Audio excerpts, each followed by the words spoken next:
한 주간 서울에서는 무슨 일이 일어났을까요? 이번 시간은 서울의 핫 이슈를 키워드로 살펴보는 시간입니다. 박철민 기자 모셨습니다. 어서 오세요. 안녕하세요. 예. 네. 자, 첫 번째 키워드 살펴볼까요? 네.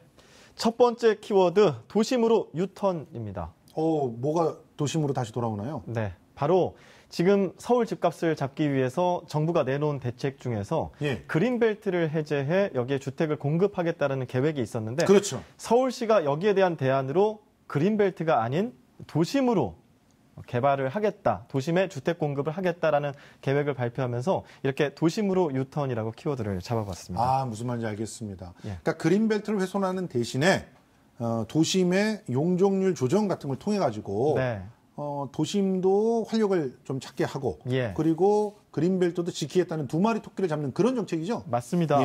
자, 그래서 여러 가지 준비를 했는데요. 그중에 하나가 이 조직을 구성하는 것이겠죠. 조직도를 살펴보면요. 서울시의 주택공급 관련 조직도 행정 2부시장을 위에 두고 그 밑에 이렇게 그 관련 TF를 만들었는데 그중 하나가 도심주택공급 TF입니다. 주택건축국, 도시계획국, 푸른 도시국이 참여하고요. 업무 빌딩, 그러니까 일반적으로 우리가 상업이나 업무 공간으로 알고 있는 그런 빌딩의 공실을 파악한 다음에, 공실이라는 건 비어있는 사무실을 얘기하는 거고요. 임대주택 제공으로 가능한지 여부를 검토하는 그런 TF를 먼저 구성을 했습니다. 그래서 업무 공실을 먼저 파악하고 임대주택으로 가능한지 여부에 따라서는 여기에다가 주택을 지을 수도 있는 상황이 되는 겁니다. 그 오른쪽에 보는 이 조직은요, 부동산 매입 TF인데요. 빈집을 활용해서 리모델링 한다는 내용 계속해서 전해드렸었는데 지난 8월부터 구성이 된 곳이고요. 빈집의 활용 그리고 공터의 활용을 통해서 이런 곳에 또 여기도 역시 도심이 될 겁니다. 도심 같은 곳에 이렇게 주택을 공급하겠다라는 내용이 이렇게 조직도로 통해서 알 수가 있습니다. 그렇군요. 아니 그런데 지금 보면 사실은 공실 많은 빌딩 자체를 매입을 해서 완전히 부셔서 다시 만드는 거야. 뭐 여러 가지 또 인프라들을 갖다 집어넣을 수 있겠지만 있는 빌딩 안에서 그거를 갖다 개조해서도 쓴다는 거 아니에요. 그렇게 되면 뭐 주차장 문제서부터 시작해서 소방 규제 뭐 여러 가지 복잡할 것 같은데요. 네, 정확한 지적을 해주셨습니다. 그러니까 지금 이 법적으로 업무 빌딩, 상업 빌딩으로 만들어진 건물과 일반 주택 건물로 만들어진 것은 관련 법도 다릅니다. 그렇죠. 건축법이 있고 주택법이 있고 한데 이런 법에 대한 개정이 먼저 필요한 상황이라서 이런 대책에 대해서 어느 정도 한계가 있지 않을까 우려의 목소리도 나오고 있습니다. 예를 들어서 상업 건물 같은 경우에는 말씀하셨다시피 주차장 확보 면수나 이런 부분도 좀 느슨한 상황이고요. 소방 규제도 마찬가지로 느슨한 편입니다. 그래서 건축법, 주택법을 개정해야지 되는 상황이고요.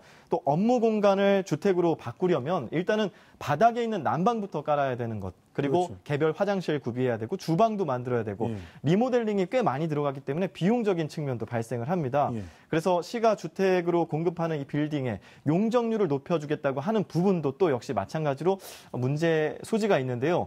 도심에 만약에 용적률을 높여주게 되면 용적률이라는 게 그 건물이 차지하는 면적이 높아지는 거기 때문에 건물이 높아질 수밖에 없습니다. 그러면 도심의 고밀화, 고밀화나 그리고 또 따닥따닥 붙어있는 빌딩들 때문에 고밀화, 뭐 고층화 이런 부분들의 문제 제기가 나올 수가 있는 거죠.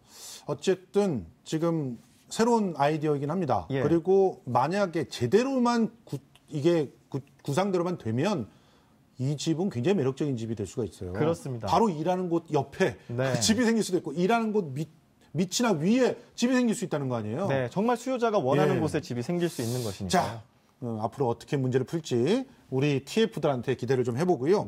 자, 다음 키워드로 넘어가 보겠습니다. 네, 두 번째 키워드는 10,000원의 행복입니다. 요즘엔 10,000원 갖고 행복할 수가 없는데요? 맞습니다.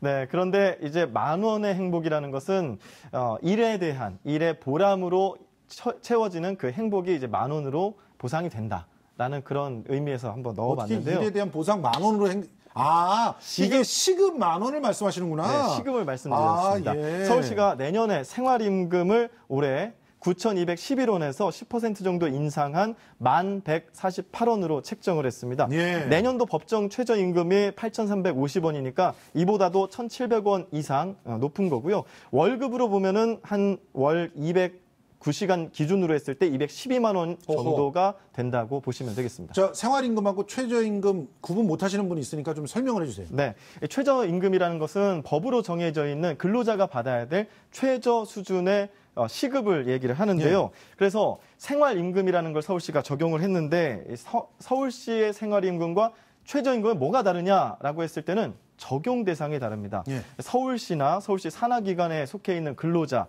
혹은 뭐 민간 위탁 시설 그리고 뉴딜 일자리 참여자까지 이 혜택을 받을 수 있기 때문에 예.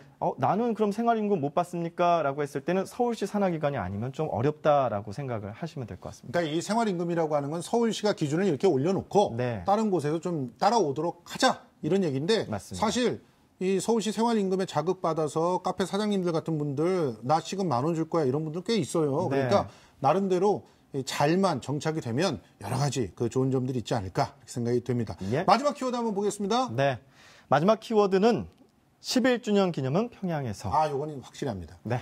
14 공동선언 기념 행사 말씀하시는 거죠? 맞습니다. 예. 14 남북 공동선언, 정상선언이라고도 표현을 하는데요. 예. 2007년 고 노무현 대통령과 김정일 국방위원장의 정상회담에서 채택한 공동선언을 기리는 날이죠. 예. 이를 기념하는 행사가 내일 10월 4일부터 6일까지 2박 3일간 평양에서 열립니다. 예. 노무현 재단과 통일부가 주관하는 공동 행사인데 남북이 공동으로 주최하는 것도 첫 행사가 될 거라고 예. 하고요. 이 행사에 민관 방북단 150명이 평양에 방북을 하고 명칭도 14, 11주년 민족통일대회로 정해졌습니다. 그런데 지금 가을이 왔다라고 하는 공연을 지금 북한 예술단이 와서 우리나라에서 한다는 거잖아요.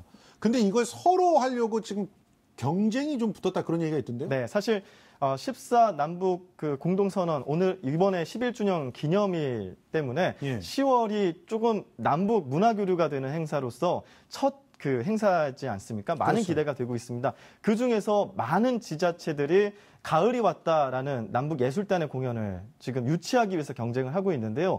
지난 4월에 우리 예술단이 평양에 공연을 가서 봄이 온다라는 네. 제목의 공연을 했었습니다. 여기에 대한 화답으로 10월 달에 가을이 왔다라는 공연을 북한에서 직접 서울로 오게끔 해서 북한 예술단의 공연을 하겠다는 건데요. 지방자치단체들이 요즘에 그 남북교류의 어떤 분위기 때문에 유치를 하기 위해서 꽤 많은 경쟁을 하고 있습니다. 그중에 저는 일단 서울에 살 줄 알았더니 네. 인천과 경기도가 서로 가져가겠다고 하고 있더라고요. 맞습니다. 그래서 예. 서울에도 여러 군데에서 이제 할 수 있는 여건들이 되어 있는데 자치구도 또 경쟁을 하겠군요. 그 안에서도 경쟁을 예. 하겠죠. 그래서 인천과 경기도, 서울 세 군데 수도권에서 모두 하게 될지 어떻게 선택적으로 하게 될지는 좀 더 지켜봐야 할 것 같고요. 예. 10월 중에 북한 예술단이 직접 온다고 하니까 시간 되시는 시민분들은 예. 공연을 직접 보시는 것도 좋을 것 같습니다. 그렇습니다. 서울이든 인천이든 경기도든 풍성하고 아주 행복한 행사가 되어서 10월의 가을을 정말 아주 따뜻하고 행복하게 보낼 수 있었으면 좋겠습니다. 네. 박준영 기자 고생 많이 했습니다. 네.